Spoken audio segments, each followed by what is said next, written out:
This is BVI Channel 1, where we tell you the raw, gospel, unadulterated truth. And we see it, we say it the way it is. I have said it before here that P2B trying to pull an alliance with Kwankwaso will only amount to carrying a liability.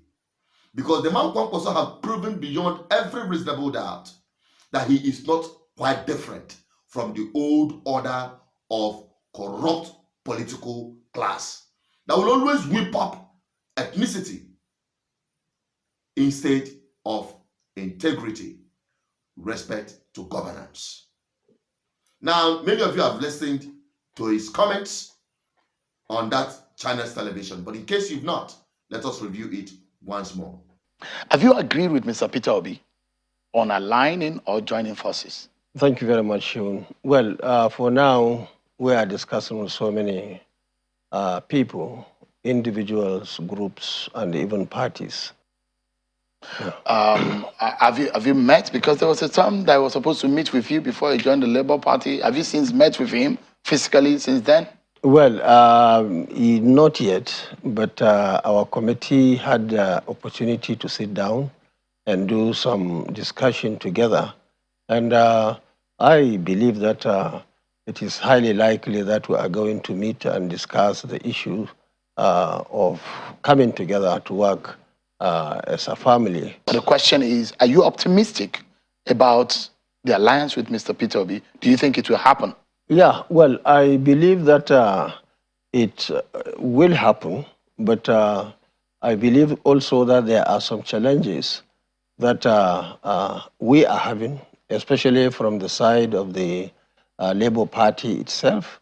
Now, you see, the major issue as it stands today is the issue of who becomes the president, who becomes the vice president. And I believe this is the time really to advise, especially those who are positively behind the candidate of the Labour Party, that this, for me, I have seen an opportunity for the Southeast to be relevant in the next dispensation. In NNP, in PDP, they are completely out. So also in the APC. The only opportunity now is the NNPP. Now, we are aware that in the social media, a lot of work is going on. The young men and women, especially of the Southeast extraction, are working towards getting a presidency. But the fact remains on the ground that even the entire zone, any zone in this country, decides to vote for a particular person, that person, going by our constitution, the provision in the constitution, cannot be president. And I think the constitution was deliberate to ensure that everybody is involved in the country.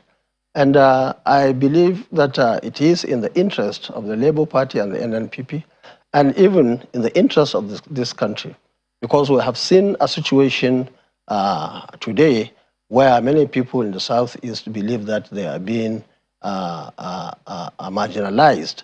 And it will even be worse, actually, if they are not involved in the 2023 project, because LP, as it stands today, certainly it cannot win election.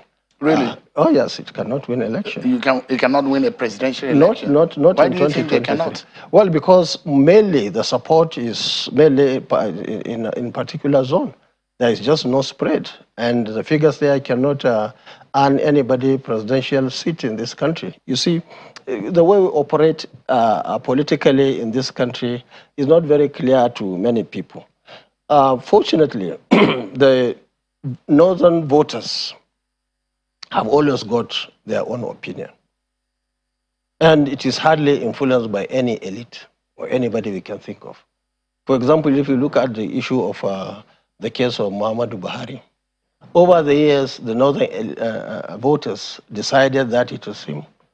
And even when the elites, most of the elites didn't like him, they still don't like him, but they made up their minds over the years that any time we had an election, he will have certain votes from the northern voters.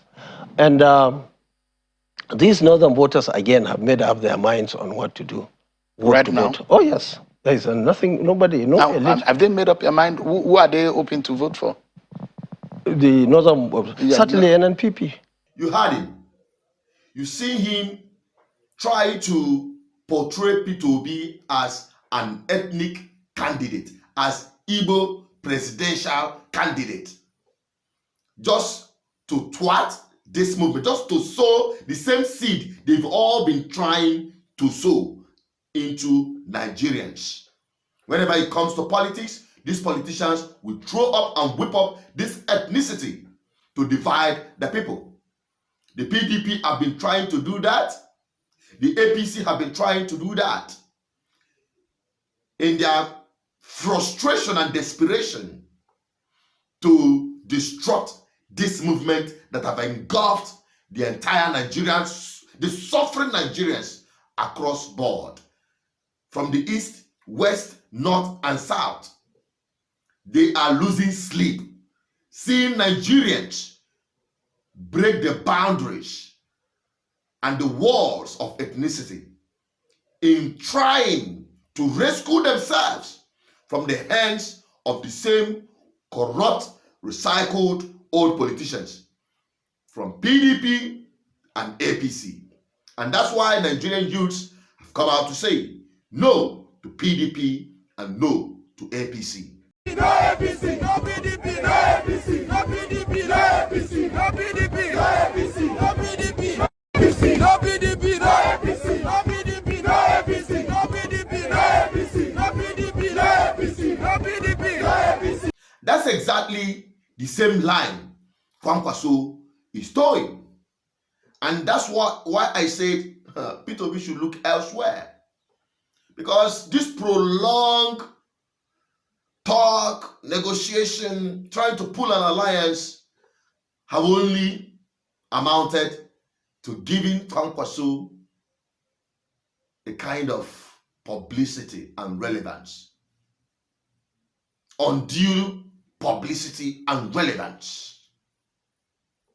So, my people, it is high time we understand their game. If you listen to some of these politicians who have come out to, undermine or to try to play down P2B in any way, they have not bothered to sell their candidates, what they got to offer to Nigerians, because they've got nothing to offer. All these years, PDP and APC are proven to be a monumental failure. And two sides of the same coin. Recycled politicians jostling for just their personal interest.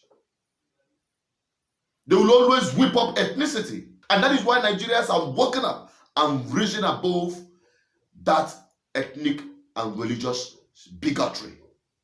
94% of Nigerians lost confidence the way the present administrations that are ruling this country. So if that will show that, will show you that this time around it's not about tribalism, it's not about sentiment, it's not about religious affiliations, it's about competency. So we are looking at a candidate that can bring a desired change, that will change the situations of the economy. What happens? Why do we have excess amounts of kidnapping, banditry in the north? Because the economy of the country is bad.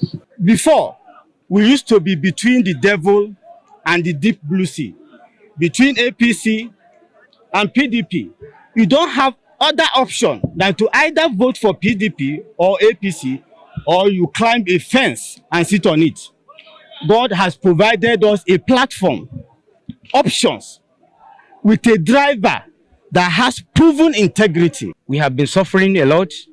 There are a lot of propaganda. This party will come and tell us this. In the end of the day, there is nothing to present. There is nothing tangible. Consider what is going on now. ASU has been on strike for over 5 years now, or 5 months now. Nothing has been said tangible. The federal government is not even willing to sit and liaise with them. The look of things that we have seen so far, previous administrations, the youth were not so enthusiastic about getting their PVCs because we already know the way things will turn out. You vote, your vote doesn't count. But as it stands now, the youth have woken up. And the future that we have been promised right from primary school has come, and so we are ready to take it. I see from the turnout of those that are going for their PVCs, you see the numbers of youths. They are mostly youth, so we are tired of all these old people. Nigerians today have broken the walls of ethnicity to rescue themselves from the hands of this never-do-well, recycled, corrupt political class that have made their lives miserable. And I will continue standing in the gap as the voice of the people. The Archbishop, Good Governance Minister, that have been a voice, a lone voice in the wilderness, preaching this gospel to Nigerian people to ignite this political revolution. Now the time is here. But these men, they are not going into sleep. They are losing sleep. They are desperate to stop and thwart this movement. But I tell you, Nigerians have known better. From the north, you see the coalition of northern youths coming in to give their support. That is it. But I'm so worried about the southern youth. Some of them are still clinging on the old mentality that your vote doesn't count. There is no need for election. That everything should just be torn apart. I am not an advocate of anarchy. I believe in political process as the only way the people will be able to rescue themselves. Because if there is anarchy, it is still the ordinary people that will be victims. And that is what the politicians want. You don't play into their game. I'm trying to open up your eyes to see beyond your nose the game plan of the Nigerian politicians. They have tried violence. They will try to buy the most wretched Nigerian people, the most victimized Nigerian people. They are going to give a tip to cause either violence to truncate this movement. Do not give them a chance and a breathing space. They are counting on the touts. That is all they are counting on. They are also counting on the money they are going to use to buy your vote. Now I tell you, those of you who are saying your vote doesn't count, if your vote doesn't count, why would they pay for it? Nigerian politicians won't spend billions to buy your vote if it doesn't count. And that has been the message. So you get up. Stand up. Because even the kingdom of God suffered violence.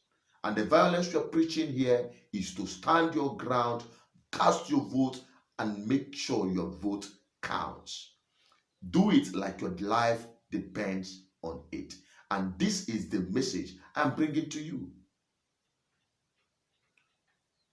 So take this message, share it, and to all obedient Nigerians, I encourage you not to give up. As we continue to encourage P2B to choose someone, there are men and women, young, vibrant some of them, that can be your VP. Even from the north, you have very wonderful set of young people, revolutionary young people from the north that can run with you as a running mate. Forget about Kwankwaso. Forget about the old order. They can only be a liability to this movement. And if I have spoken your mind, Nigerian people, please share this video. Share this video. You may be getting this video from a news channel. That is because our main channel have been suspended because some people are trying to bring it down. Those who doesn't want this truth to be heard. Take this one as an alternative platform until we revive our suspended channel. Thank you for watching and stay connected with this voice. I'm Apostle Janet Peters, the Archbishop, Good Governance Ministry. I'm signing out.